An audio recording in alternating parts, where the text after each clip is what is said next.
Bismillahirrahmanirrahim. Uhayyikum bitahiyatal Islam, tahiyatal ahlal iman. Assalamualaikum warahmatullahi wabarakatuh. Alhamdulillahilladzi allafa baina qulubina wa asbahna bi ni'matihi ikhwana. Asyhadu an la ilaha illallah wahdahu la syarikalah wa asyhadu anna Muhammadan abduhu wa rasuluhu la nabiyya ba'dah. Amma ba'd. Fa ya ayyuhal hadirun ma'asyiral muslimin, ikhwah fillah azakumullah wa iyyakum. Bapak Ibu yang berbahagia dan senantiasa dirahmati Allah Subhanahu wa taala. Syukur kita aturaken dumateng ngarsa dalem Allah Subhanahu wa taala. Alhamdulillah sampun mari kanugrahan dumateng kita sedanten sehingga insyaallah sonten menika kita saged ngaos sesarengan kanthi kahanan sehat walafiat. Shalawat dan salam taslim mugi kunjuk dumateng Kanjeng Nabi Muhammad sallallahu alaihi wasallam. Mugi-mugi kita angsal syafaatipun min yaumi hadza ila yaumil qiyamah insyaallah.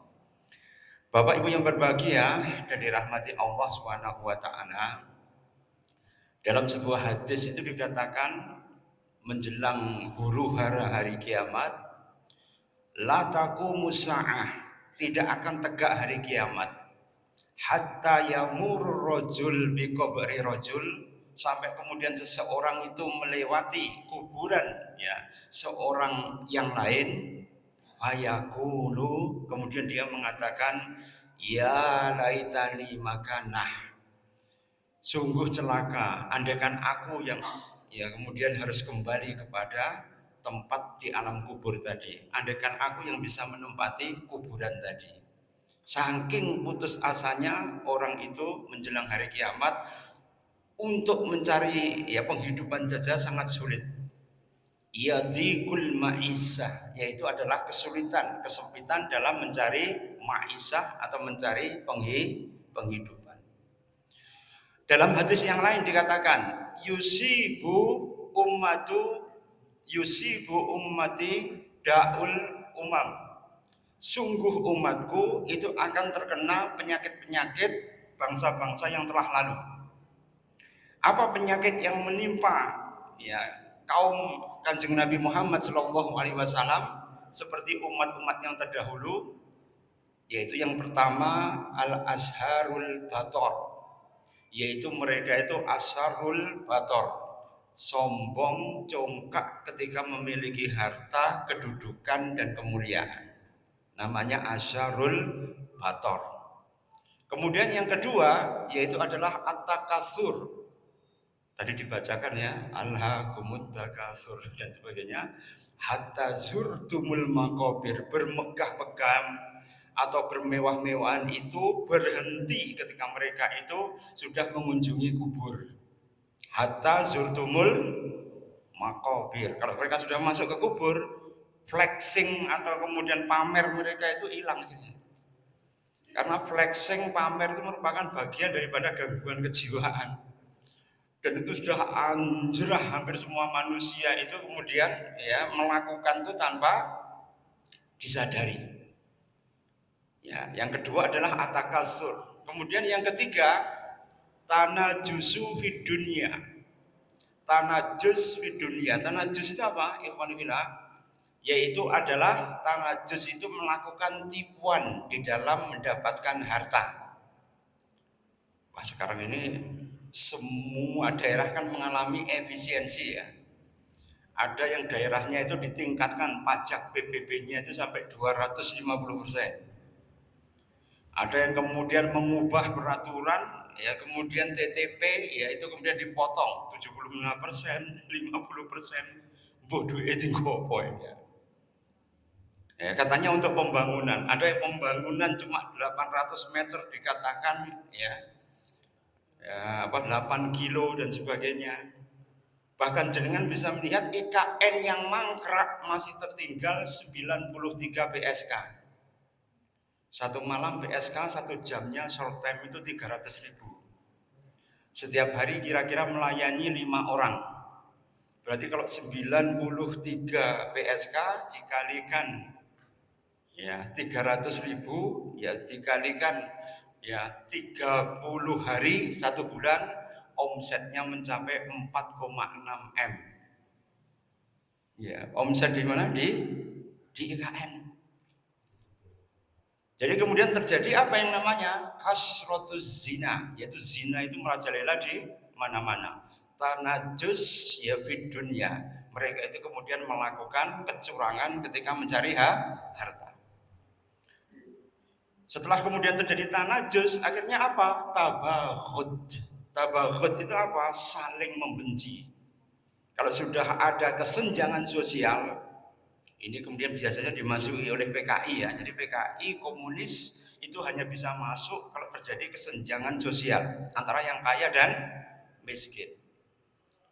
Kalau bahasanya dialektika materialistik itu di Madilog ya, karangan Tan Malaka, itu adanya pertarungan ya materialistik itu berkaitan dengan pertarungan abadi antara borjuis dengan proletar. Borjuis itu pemilik modal, pemilik alat produksi, sedangkan kemudian proletar itu adalah buruh dan rakyat kecil. Kalau kesenjangannya terlalu lebar, ini kemudian komunis bisa masuk, ya akhirnya terjadi apa? Chaos. Ya, karena terjadi pemberontakan. Karena itu terjadi tabaghut. Tabaghut itu apa? Saling membenci. Kemudian yang berikutnya apa? Tahasud. Tahasud itu apa? Kemudian terjadi saling ya menghasut. Menghasut itu apa? Saling drengki. Kalau orang itu sudah drengki, serai, mesti jahil, metakil. Jahil itu bodoh, metakil itu apa? Nek koncone luwena dikotak. Koncone reno ya iso dijukuk hartanya, digosok. Nah, ini sudah kemudian menjadi anjrah atau sumebar di seluruh struktur masyarakat, yaitu jadi tahasud. Hatta yakuna baghya, sampai kemudian ya terjadi baghyun. Baghyun itu apa? Saling menzalimi antara satu dengan yang lain. Sittatul asya tuhbitul a'mal. Ada 6 hal yang kemudian menghancurkan semua amalan. Itu ada 6 hal. Enggak saya baca semua, yang saya baca nomor 6 saja. Yang nomor 6 itu apa? Dzulmatun la yantahi. Apabila kezaliman itu diperturutkan. Orang zalim tapi diperturutkan, habis semua amalnya. Betapa ruginya seseorang sudah haji, sudah ibadah, sudah sholat malam, sudah zikir, sudah suluk, sudah qiraatul Quran, sudah qiyamul Quran dan sebagainya. Tapi ujung-ujungnya apa? Amalannya hangus. Nah ini penyakit umat tadi, ada berapa tadi? Asarul batar, 1. Ya, yang kedua itu adalah tanajus fid dunya, 2.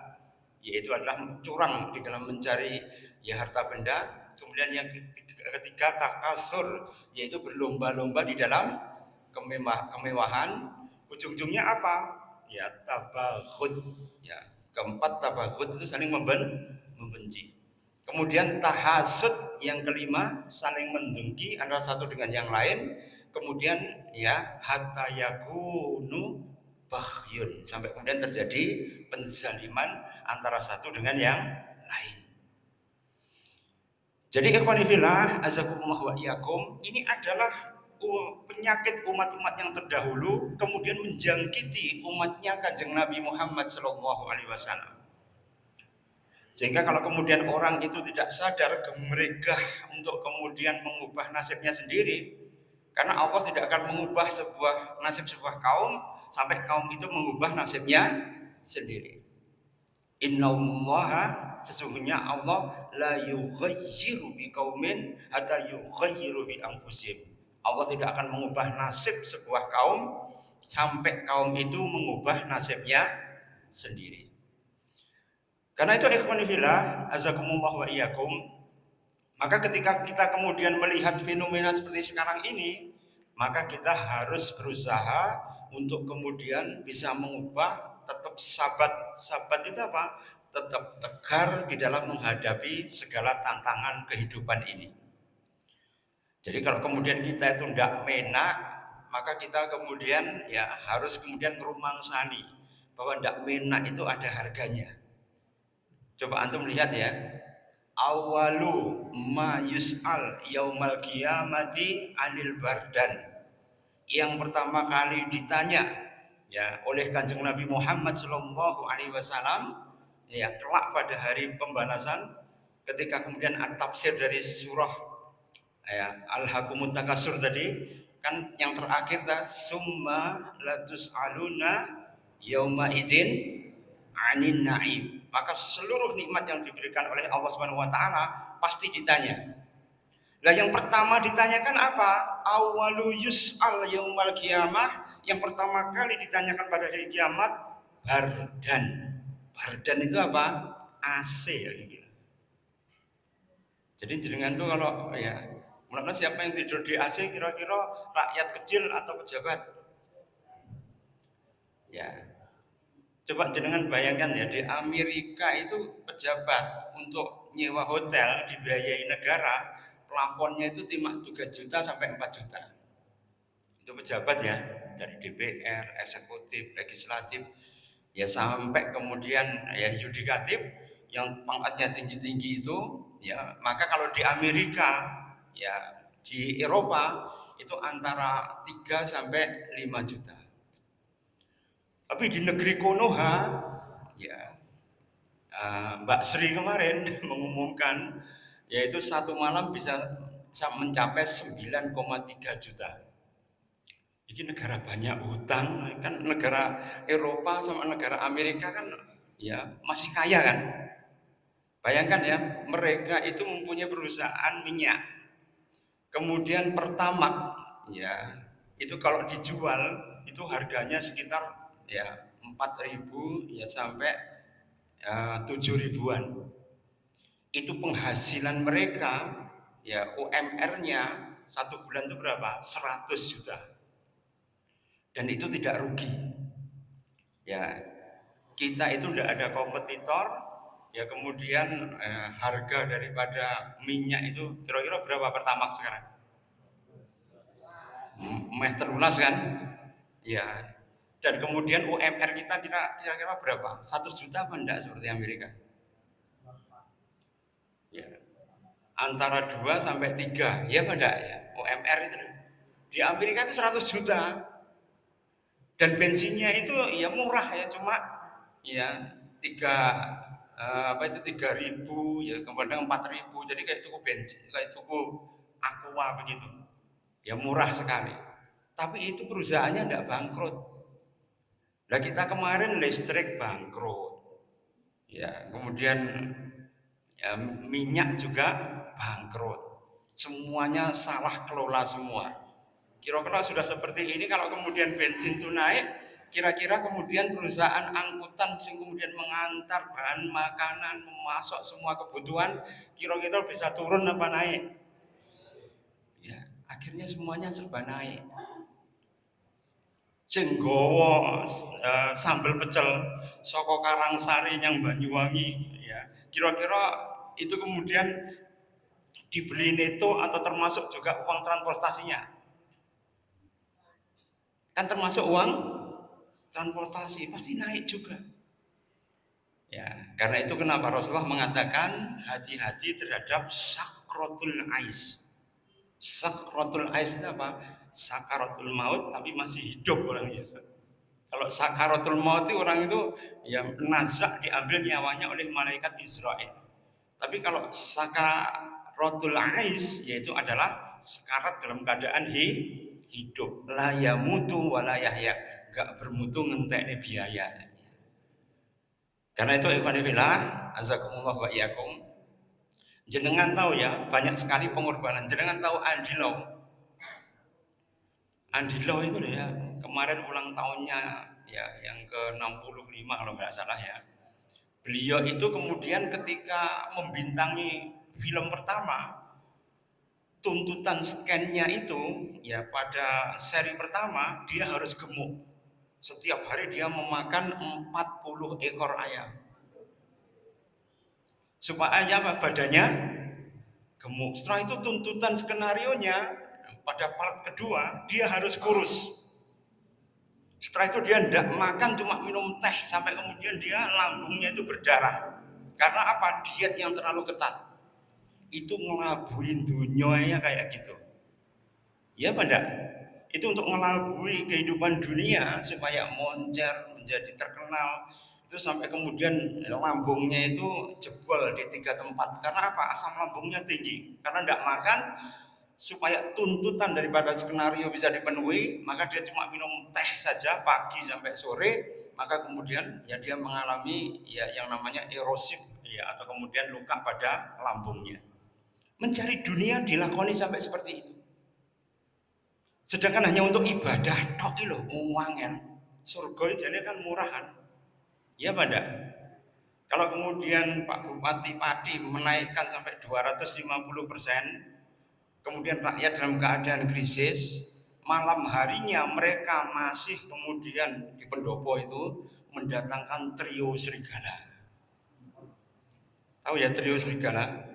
Kemudian difoto, disut ya, pejabatnya menyawer dengan menggunakan uang. Coba programnya menaikkan pajak, tapi tampilannya di luar. Ya, itu kemudian nyawer kepada ya biduan tadi. Tahu ya, trio serigala kalau menari kan tahu ya, sikile mengkangkang, rambutnya ini gini kan ya. Hampir semuanya itu kemudian membuat orang yang kemudian ya sulit dalam pekerjaannya, ujung-ujungnya apa? Ya sedih nanti Pak. Ini 13 Agustus itu terjadi demo besar-besaran. Hanya gara-gara apa? Tidak sensitifnya seseorang itu ketika menerima amanah. Karena itu ma'asyiral muslimin, awalul barokah itu apa? Hadayah. Awalnya barokah itu apa? Kalau orang itu sering memberikan sesuatu, hadayah. Dan kecintaan itu timbul karena apa? Yaitu karena rahmah. Kasih sayang itu akan menimbulkan kecintaan di antara manusia. Tapi kalau kemudian kita melihat Umar bin Khattab ketika didatangi oleh delegasi luar negeri, maka beliau dengan enaknya saja tidur di ya bawah pohon kurma. Ya, sampai utusan tadi di mana istananya Umar bin Khattab? Oh, di situ istananya. Loh, itu kan cuma rumah biasa. Ya tidak apa-apa, sampean kedok saja. Akhirnya kemudian orang tadi mengedok. Ketika dibukakan, apakah ini benar rumahnya Umar? Dibuka kaget deh. Loh, sing buka ini sing turu mau. Ya, sing turu mau udah melawayu yang rumah, buka deh rumah. Loh, ini rumahnya Umar bin Khattab? Iya. Nah, sekarang sampean siapa? Saya Umar bin Khattab. Langsung gedek-gedek ini ya. Karena apa? Pemimpin yang menguasai sejak Afrika Utara sampai perbatasan Cina, ya, miwara inahar. Miwara inahar itu adalah di belakang sungai Sin. Sungai Sin perbatasan antara Afghanistan dengan Cina. Itu dikuasai oleh Umar bin Khattab melalui pasukan Sa'ad bin Abi Waqqas. Pasukannya yang banyak sekali. Bahkan ketika menaklukkan Persia, antum bisa melihat ya, mahkotanya Kisra itu bobotnya emas murni 50 kilo. Kira-kira jenengan kalau dijual nih 1 kilo mawon ya, ini enak sing bakulan emas ini ya. Kira-kira ya ini 50 kilo emas murni. Bahkan untuk memasangnya itu ada congkoknya ya, supaya kemudian itu diserahkan oleh Sa'ad bin Abi Waqqas sebagai bentuk daripada pampasan perang, itu dimiliki oleh Umar bin Khattab. Tapi Umar bin Khattab ketika diberikan jubah, maka dia kemudian membagikan, karena beliau itu besar, diberikan jumlah yang agak besar, masih turah, diberikan kepada anaknya Abdullah bin Umar.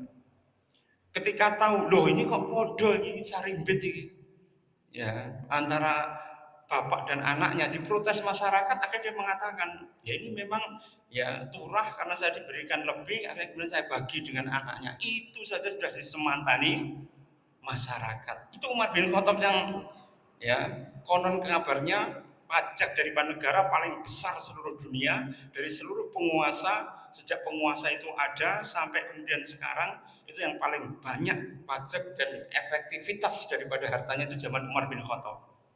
Itu saja beliau itu mempunyai ya jubah itu yang tempelannya 17. sehingga digantikan dengan baju tadi yang turahannya diberikan kepada anaknya, itu pun masih diprotes. Kira-kira ya jenengan bisa bayangkan seorang pejabat tuh gonta-ganti bajunya kira-kira berapa kali? Ini Umar bin Khattab cuma dikei satu saja dibagi dengan anaknya diprotes bisa-bisa. Jadi ma'asyiral muslimin, pernah suatu saat Rasulullah itu melihat Mus'ab bin Umair. Mus'ab dulu-dulu itu adalah seorang yang kaya raya. Tapi setelah kemudian hijrah ya kepada Kanjeng Nabi, menjadi dai-nya Nabi di Madinah, maka beliau itu menjadi seorang yang miskin. Dulu dia menjadi idolanya wanita. Kalau Mus'ab itu lewat sebuah gang di Mekah, maka kemudian para gadis itu sudah semuanya setor muka semua. Di seluruh loteng semuanya ndelok Mus'ab bin Umair karena bajunya bagus, ya tampilannya itu elegan, ya kemudian parfumnya itu ya sumegrak sehingga semua gadis tuh kalau beliau lewat tuh mesti podo ndelok semua. Tapi begitu kemudian beliau itu masuk dalam Islam, maka kemudian beliau menjadi orang yang miskin. Tapi beliau tidak pernah mengeluh. Sehingga Rasulullah itu ketika melihat Mus'ab keluar dengan memakai ya selimut tipis karena dinginnya kota Madinah, maka kemudian Rasulullah itu meneteskan air mata karena Mus'ab sendiri termasuk kerabatnya Rasulullah, bangsawan Quraisy.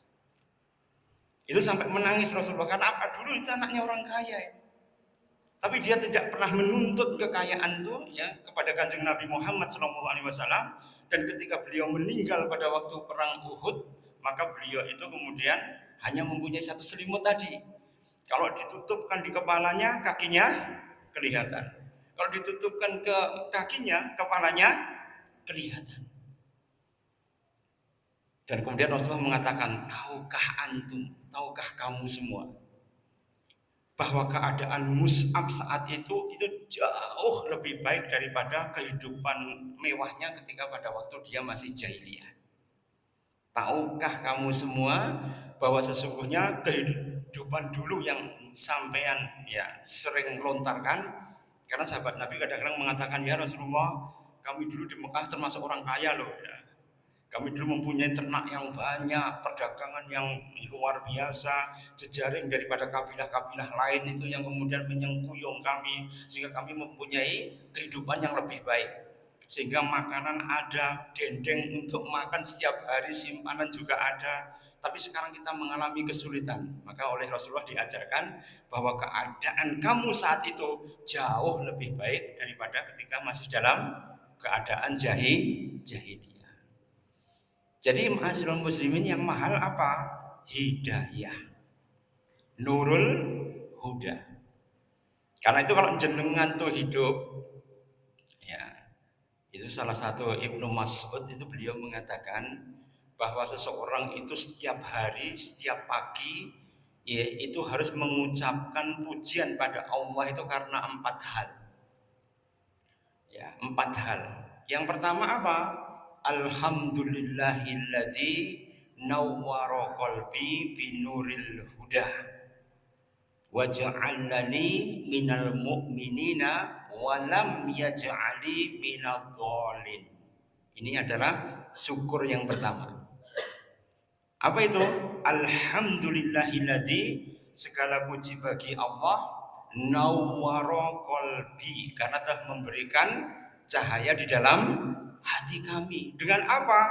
Binuril huda, yaitu dengan cahaya petunjuk. Itu yang harus kita syukuri pertama. Wa ja'alani minal mu'minin, dan kemudian menjadikan kami itu menjadi orang yang beriman. Walam yaj'ali minal dhalin, dan tidak menjadikan kami itu menjadi orang yang dhalun. Dhalun itu apa? Orang yang ya tersesat. Ya, alhamdulillah, itu adalah nikmat yang luar biasa sekali yang harus kita syukuri. Kemudian yang kedua, alhamdulillahilladzi ja'alani min ummati Muhammad. Ya, aku bersyukur kepada Allah Subhanahu wa taala karena apa? Menjadikan aku termasuk umatnya Muhammad. Coba sampai jadi umatnya Nabi Musa. Nek najis titik ora dikumbah tapi apa diketok. Jadi kalau najis itu dipotong kita kan mudah kan, ada najis mukhafafa, mutawasito dan mughaladah. Mukhafafa siram banyu selesai. Mutawasito pokoknya tidak ada bau, tidak ada rasa, tidak ada warna, dibasuh hilang selesai. Mughaladah dijilat bejana itu oleh anjing, maka kemudian cuma dicuci dengan ya air 7 kali, salah satunya dicampur dengan pasir, selesai. Ya. Begitu mudahnya zaman Rasulullah. Sedangkan zaman Nabi Musa, najis didik orang oleh digunakan nenek, ketok semua. Melakukan kesirikan, kok menyembah pada patung sapi, watak tulu angkusakum, bunuhlah diri kamu sendiri. Nah, awake dhewe kan berbuat syirik kan cuma astagfirullah, cuma itu. Ya, Banda. Mudah sekali. Alhamdulillahilladzi ja'alani min ummati Muhammad. Aku bersyukur pada Allah Subhanahu wa taala karena menjadikan aku termasuk umatnya Muhammad, dan umatnya Muhammad itu mendapatkan syafaat yang berlapis-lapis. Quran bisa menjadi syafaat, konco sing apik bisa menjadikan syafaat. Bahkan nanti kalau dosa besar itu bisa diberikan syafaatul uzma, syafaat yang paling besar, yaitu syafaat dari Kanjeng Nabi Muhammad SAW, masih didobeli double gardan. Syafaat apa? Syafaat dari Allah. Ya, itu yang nggak pernah dilontarkan oleh para dai. Ya, Pak Dak? Yakhruju minan nar, dikeluarkan dari neraka ya dengan syafaat dari Allah Subhanahu wa taala. Mangkana fi qalbihi misqala dzarrati minal iman. Kalau di dalam hatinya ada sebiji zarah keimanan. Wis to, saiki ndak usah tukaran. Iya apa ndak? Karena beberapa orang tuh masuk di organisasi tertentu, kemudian ya membuat sebuah kelompok, yang kelompok itu kemudian saling ya melakukan ya perselisihan. Ujung-ujungnya apa? Terjadi tanazuk. Tanazuk itu apa? Pertengkaran. Jangan tahu PWI LS ya, Perjuangan Wali Songo Indonesia Laskar Fisabilillah. Jenenge keren Pak. Tapi isinya Islam Nusantara. Ada Mama Gufron di situ. Tahu ya Mama Gufron? Yang konon kabarnya bisa getak malaikat mungkar dan nakir, bisa bernego dengan malaikat Israel, bisa meronsen alam kubur sehingga bisa melihat keadaan alam kubur, bisa kemudian membuat orang itu tidak disiksa oleh Allah di alam kubur. Ya, itu seperti gajah numpak becak. Kira-kira kalau gajah numpak becak itu ketok nopo nih? Ya misalnya tukang becak jomplang. Itu isinya itu tadi. Bahkan kitab pegangannya itu adalah Islam liberal dan kemudian juga Islam Nusantara yang boleh larung sesaji, yang boleh melakukan ajaran pluralisme. Pluralisme itu apa? Seluruh agama sama. Buddha, Kristen, ya, kemudian juga Hindu, Islam, itu semuanya nanti masuk surga semua. Sedangkan dalam Quran jelas ya, inna dina indallahil Islam. Ini kemudian dimunculkan ini. Ya tokoh-tokohnya siapa yang pernah diundang di Israel? Tahu ya yang pernah diundang di Israel? Kan secara berkelanjutan kan. Itu ketika balik mendirikan seperti tadi.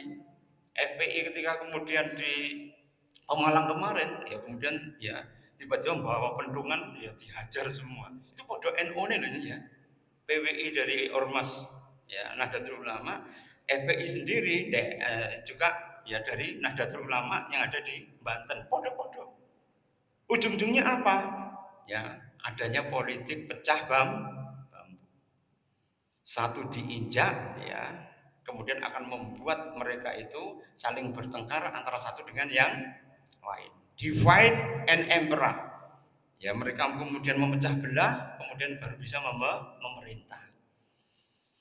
Karena itu ma'asyiral muslimin, ya menjelang hari kiamat itu kita akan menyaksikan banyak peristiwa sing aneh-aneh.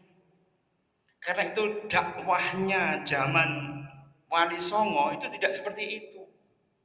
Jadi nggak ada ya Wali Songo itu nggawa pendungan kemudian mementungi umat lain itu enggak ada. Ya enggak? Bahkan Wali Songo ketika datang ke sini itu sudah jauh-jauh ya sebelum Singosari dan Mojopahit. Tahu ya kuburan Leran di Gresik?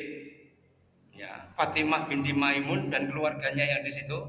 Itu tahun berapa? 1048. Itu kalau kita kira di Jawa itu sedang ya, yang memerintah siapa itu? Yang memerintah siapa?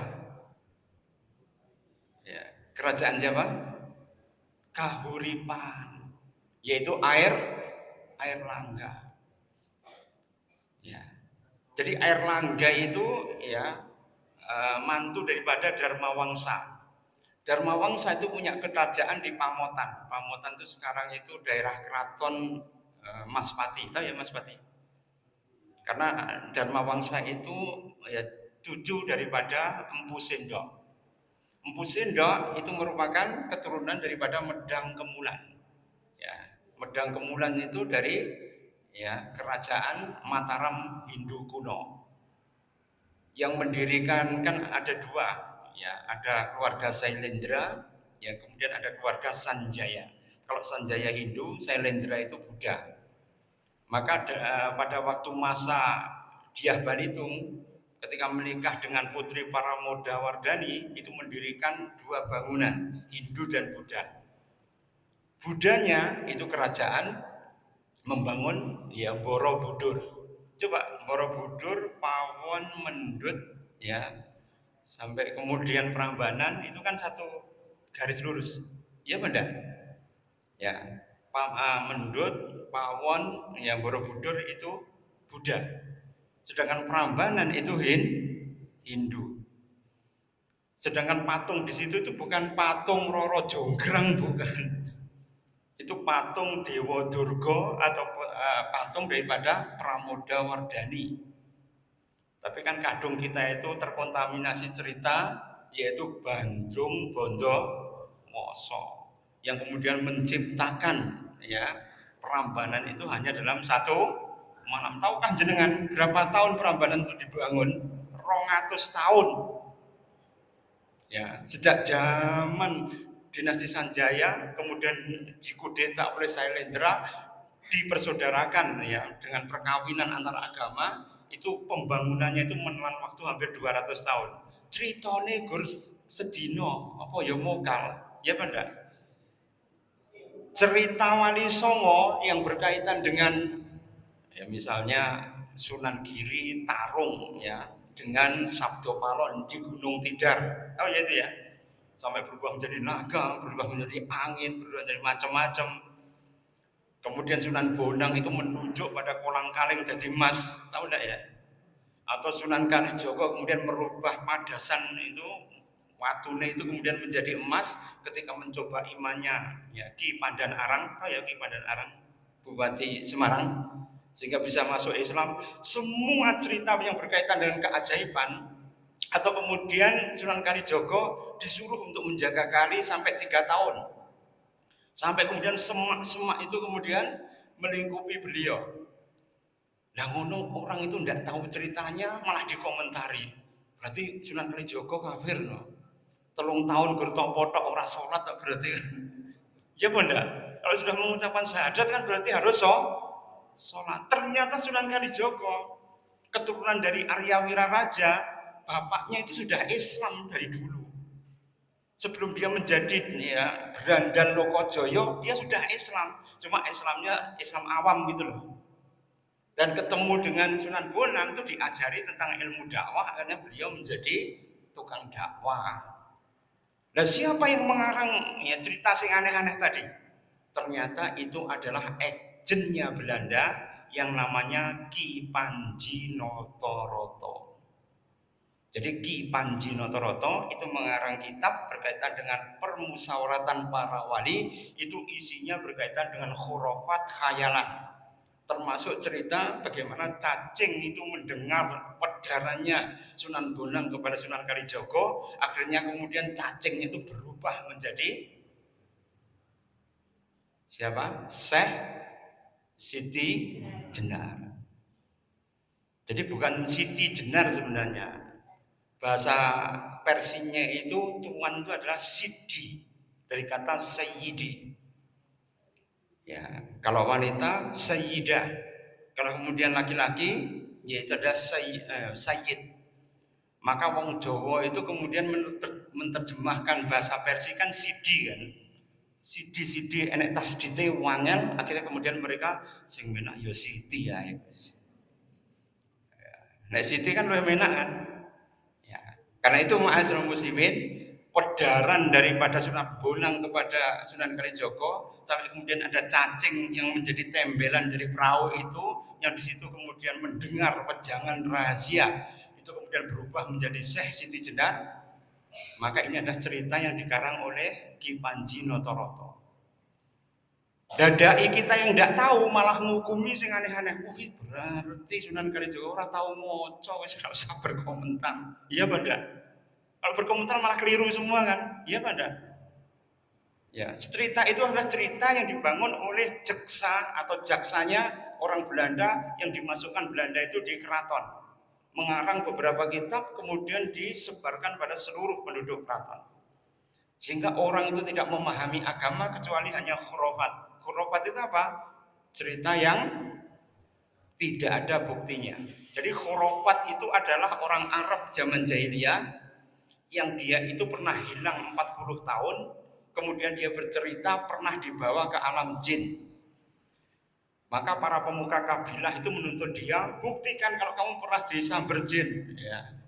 Jinnya main di ya, gunungnya sing di, guane sing di, dituanya begitu dia tidak bisa menjawab. Karena itu kemudian ya pemuka kabilah itu mengatakan semua orang sing ngomong tok tapi tidak pernah bisa membuktikan namanya khurafat. Itu khurafat itu nama orang sebenarnya. Ya paham ya ini ya. Jadi khurafat itu nama orang. Jika kadang-kadang ada orang itu kemudian bercerita tapi tidak enak jeluntrungnya itu tidak repot.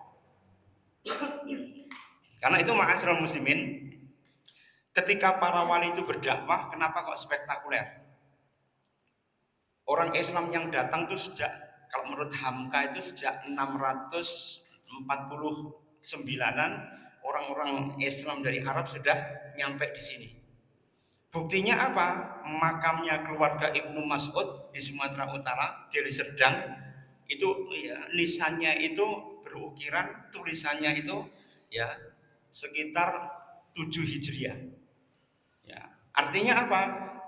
Ketika ya para sahabat itu masih hidup, banyak yang kemudian mereka itu berdakwah di Sumatera Utara. Kenapa kok Sumatera Utara? Karena di sana itu di Baros itu mereka itu menjual sesuatu pewangi yang sangat disukai orang-orang Arab. Bahkan orang Mesir kuno untuk mengawetkan mumi mereka harus belanja jauh-jauh dari Mesir ke Baros untuk membeli kapur Baros. Tahu ya?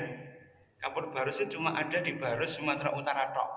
Sampai mencari di Iceland, mencari di Selandia Baru atau mencari di ya Papua atau mencari di Pasifik tidak ada. Cuma tumbuh khusus di Baros. Kalau jenengan melihat muminya Tutankhamun ya, atau mumi Cheops atau mumi daripada penguasa ya sejak abad 500 5000 sebelum Masehi sampai 1500 sebelum Masehi, semuanya muminya itu mengandung kapur Baros. Artinya apa? Orang Mesir sudah belakrak di Sumatera. Paham ya ini ya? Ya. Jadi kalau zaman dulu sebenarnya perdagangan sudah ada. Kalau Islam masuk abad ke-13, teori Gujarat itu adalah teori Hasehu. Hasehu itu ya seorang sejarawan Belanda yang merupakan ayah angkatnya Alimin. Tahu yang jalan Alimin? Alimin itu tokoh PKI itu loh, Pak. Ya, G.A. Hasehu ya, kemudian juga Senok-Hurgronya itu kemudian memasarkan bahwa Islam itu baru masuk abad ke-13. Tapi kuburan yang ada di Lerang, Gresik itu sudah pada abad ke-1000 Masehi sudah ada kuburannya kaum muslimin di situ. Ya, hampir semua pantai-pantai utara Pulau Jawa itu sudah dihuni oleh orang muslim. Dan kebanyakan orang muslim pertama itu orang Cina. Coba jenengan tahu ya, kunjungannya Mahwan ke Jawa itu tahun berapa? 1408, 1405 sampai 1948. Kemudian Sunan Ampel itu datang ke sini kemudian berdakwah tahun berapa? 1469. Jaraknya berapa itu? Sejak kedatangan Cheng Ho sampai kemudian kedatangan daripada Sunan Ampel, jaraknya berapa itu? Hampir 50 tahun. Dan Cheng Ho itu mempunyai sekretaris yang namanya Ma Huan. Tahu ya Ma Huan? Ma itu dalam bahasa Cinanya artinya Muhammad. Ma itu artinya Muhammad. Ma Huan itu orang Islam. Bahkan dia itu mengatakan bahwa ahli ukir Jepara atau Yuana itu yang paling terkenal tuh Kiai Telengsing. Itu nama Cina itu. Telengsing itu adalah orang Cina. Tapi dia beragama Islam. Jadi ma'asyiral muslimin, ya, kenapa Belanda takut sekali kepada ya orang-orang Islam, kemudian cara untuk kemudian mereka itu lemah diadu domba antara pribumi dengan Cina. Kemudian dimasukkan sejarawan palsu yang mengarang kitab sing aneh-aneh. Sehingga akhirnya ujung-ujungnya apa? Akidah mereka itu menjadi rapuh karena apa? Dibangun atas fondasi khurafat. Bukan keyakinan yang timbul, tapi yang timbul adalah ragu. Dai sekarang tidak pernah membaca buku tentang sejarah Wali Songo, itu cuma anut grubyuk kepada ceritanya Ki Panji Nontoroto. Ujung-ujungnya apa? Ya, maka dakwahnya ya cuma cerita-cerita tok saja tentang keajaiban, karomah, ya, atau kemudian ya kekuatan daripada anugerah dari Allah Subhanahu wa taala yang isinya itu berkaitan dengan sebenarnya cerita sing Moyoworo tadi. Sampai ditemukan catatan Wali Songo yang ditemukan oleh Tom Paires, seorang petualang dari Portugis yang itu kemudian menemukan catatan harian dakwah daripada Sunan Bonang. Ya, itu kemudian disimpan di ya, Museum Ferrara, maka ya naskah daripada lontar tadi namanya Keropak Ferrara. Isinya itu tentang strategi dakwahnya para sunan dan wali songo. Persis seperti zaman sekarang. Jadi tidak ada yang kemudian ada cerita yang aneh. Kemudian yang dibahas apa ya kitab-kitab klasik kayak Ihya Ulumuddin. Ya, atau kemudian kitab-kitab ya Jami'us Shaghirnya As-Suyuti. Jadi kitab-kitab lawas itu yang kemudian menjadi pegangan mereka. Itu di Keropak Ferrara. Jadi para wali songo itu ada 7 angkatan ya. Bukan hanya wali songo yang kita kenal di gambar itu dong. Tapi sebenarnya mereka itu ya silih berganti itu untuk mendakwai Nusantara ini. Mereka ketika berdakwah spektakuler bisa mengislamkan ya dalam 50 tahun sejak kedatangan Ma Huan ya di Jawa ikut Laksamana Cheng Ho sampai kemudian menjelang runtuhnya Majapahit berdirinya ya Demak itu sekitar 50 tahun. Dan 50 tahun itu mereka melihat bahwa penganut Buddha, penganut Hindu, penganut Bayu Rawatantra, perpaduan antara Hindu dan Buddha itu hanya orang keraton saja. Sedangkan kemudian orang-orang Jawa pribumi itu ternyata menyembah kepada Sang Hyang Taya, Sang Hyang Toyo. Toyo itu apa? Kosong, suwung. Paham ya? Sang Hyang ya Taya. Maka kemudian orang zaman dulu kalau kemudian mereka menyembah itu menyembah kepada Sang Hyang. Karena itu sholat itu zaman dulu namanya sembahnya. Sang Hyang Toyo itu akhirnya suwungan. Karena itu mereka kalau beribadah itu di tempat yang ada suwungnya, growong. Ya itu kan sama dengan Islam ya, mihrab itu kan. Wah, akhirnya kemudian para wali itu mudah sekali diterima dakwahnya karena apa? Mereka akhirnya kemudian yang menamai ya, tempat itu Langgar karena orang Kapitayan penyembah Sang Hyang Toyo tadi. Ya, itu kemudian kalau bersembahyang itu menghadap gua, tempat yang kosong. Namanya apa? Sanggar. Ya, sanggar untuk melatih Joyo Kawijayan untuk kemudian ya mereka itu ya semedi dan sebagainya, itu mereka di dalam sanggar.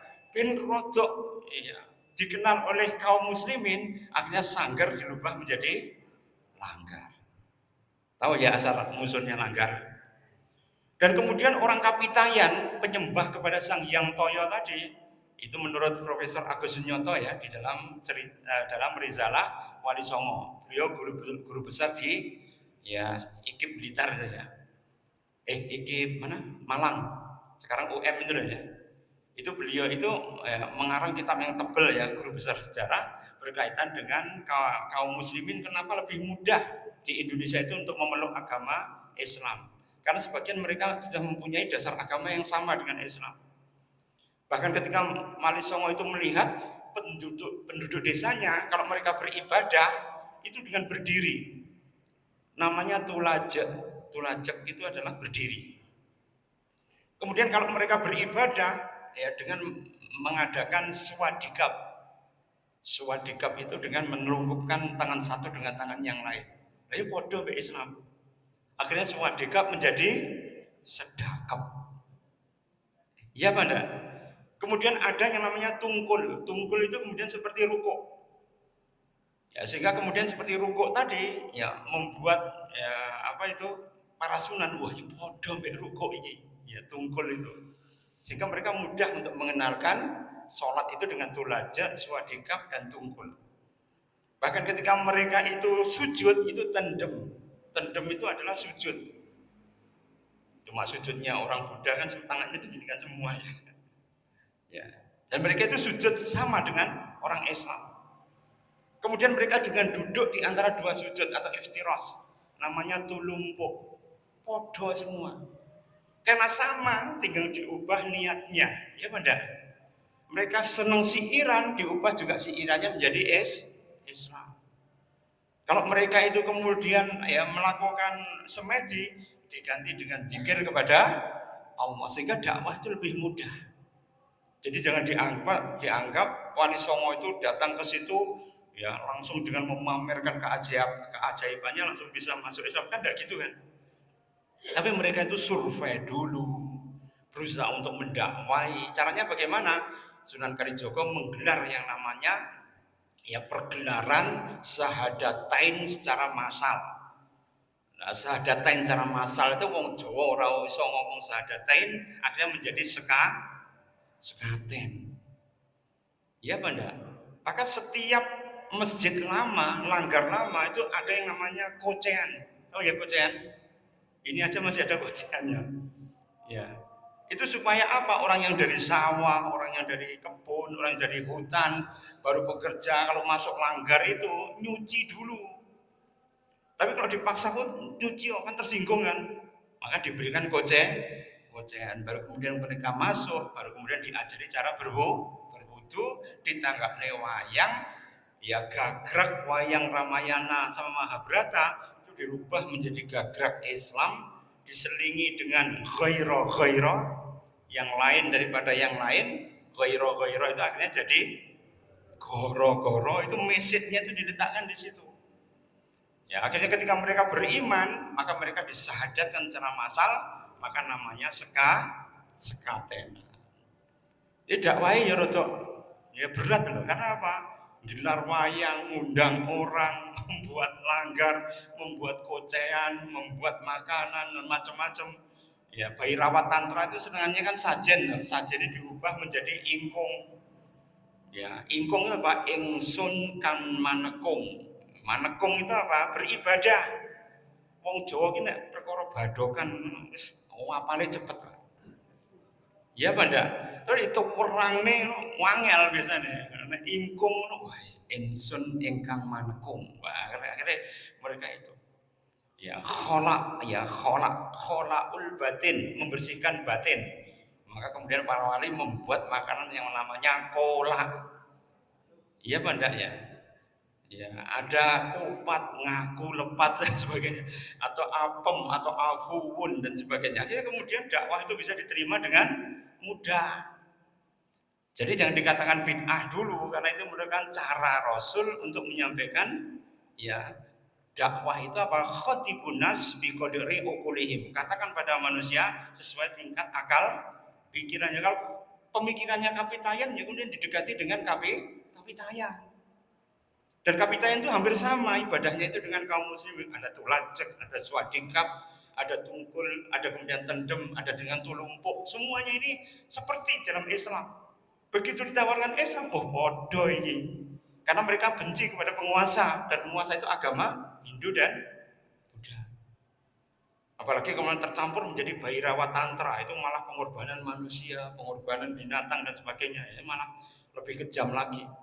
Maka mereka lebih mudah menerima Islam karena apa? Tidak ada kasta, kiainya juga bisa serawung dengan masyarakat, kemudian mereka kemudian bisa berdakwah itu dengan ya tidak ada jarak antara satu dengan yang lain. Coba jangan bayangkan sudra itu kalau mendengar pejangan dari para brahmana itu telinganya harus dicor dengan timah panas. Nek awake dhewe krungu Quran ndak apa-apa toh. Iya apa ndak? Kalau orang sudra itu ya dicor ya, hukumnya itu kalau mendengarkan ya beda. Ya Tripitaka harus kemudian harus para bante saja yang kemudian bisa memedarkan. Yang lainnya tidak boleh dilarang.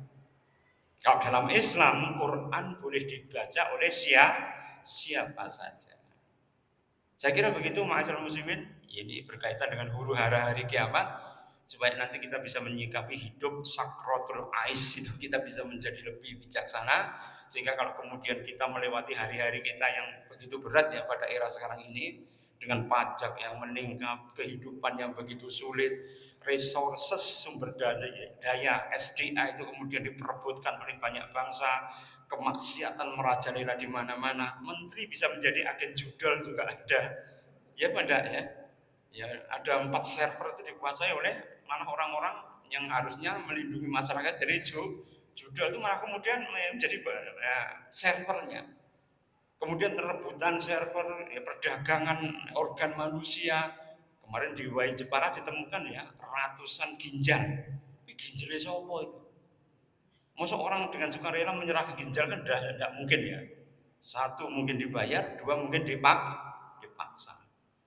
Human trafficking, penjualan manusia dan sebagainya. Maka yang bisa membuat kita bisa berubah apa? Keimanan tadi. Alhamdulillahilladzi ja'alani min ummati Muhammad. Ini syukurnya ada dua ya. Terus yang ketiga, empat. Yang ketiga yaitu adalah alhamdulillahilladzi ja'alani rizqi min ghairi yadihi. Aku bersyukur pada Allah Subhanahu wa taala karena diberikan rezeki yang pasti tidak akan berpindah pada orang lain. Jadi jenengan itu rezekinya sudah ditetapkan oleh Allah. Ya, lu aku tetap miskin tapi kan tetap sehat. Iya benda. Lu orang itu kaya tapi loro-loronan. Ya. Mangannya orang enak kabeh. Iya benda. Hartanya banyak tapi tidak bisa menikmati jenengan. Ya, orang duit-duit tapi mangan pecel ya, toh enak telep ya. Sampai mentok wingkrang ngombe teh panas ya seruput enak sampai. Iya benda. Yang lainnya mau makan bestik sama makan makanan yang lezat, untune sariawan, mulutnya sakit, menderita penyakit, ya metabolik dan sebagainya. Akhirnya apa? Rezekinya juga disempitkan oleh Allah Subhanahu wa taala. Kemudian yang keempat, syukur kita apa tadi? Alhamdulillahilladzi satara uyubi. Aku bersyukur pada Allah Subhanahu wa taala karena apa? Allah menutupi aibku. Jenengan itu sebenarnya kan banyak dosa. Menungso itu menus kakian dosa. Nek dosa itu kemudian dosa siji dikaprok malaikat langsung ya bendol kabeh. Pasti jenengan jalan di muka bumi itu bendol kabeh. Tapi jenengan ditutupi aibnya oleh Allah Subhanahu wa taala. Karena itu kita bersyukur. Yang pertama kali diberikan iman, yang kedua dijadikan menjadi umatnya Muhammad, dan yang ketiga kita itu yakin rezeki kita tidak akan berpindah pada orang lain, dan yang keempat adalah kita bersyukur karena aib kita itu ditutupi oleh Allah Subhanahu wa taala. Insyaallah demikian aku qouli hadza wa astaghfirullahal li wa lakum wa lisa'iril muslimina min kulli dzambin fastaghfiruh innahu wal ghafurur rahim. Kita tutup dengan istighfar 3 kali dan doa kafaratul majlis. Astagfirullah. Subhanakallahumma bihamdika asyhadu an la ilaha illa anta astaghfiruka wa atubu ilaik. Wa afu minkum wallahu muwaffiq ila aqwamit thoriq. Assalamualaikum warahmatullahi wabarakatuh.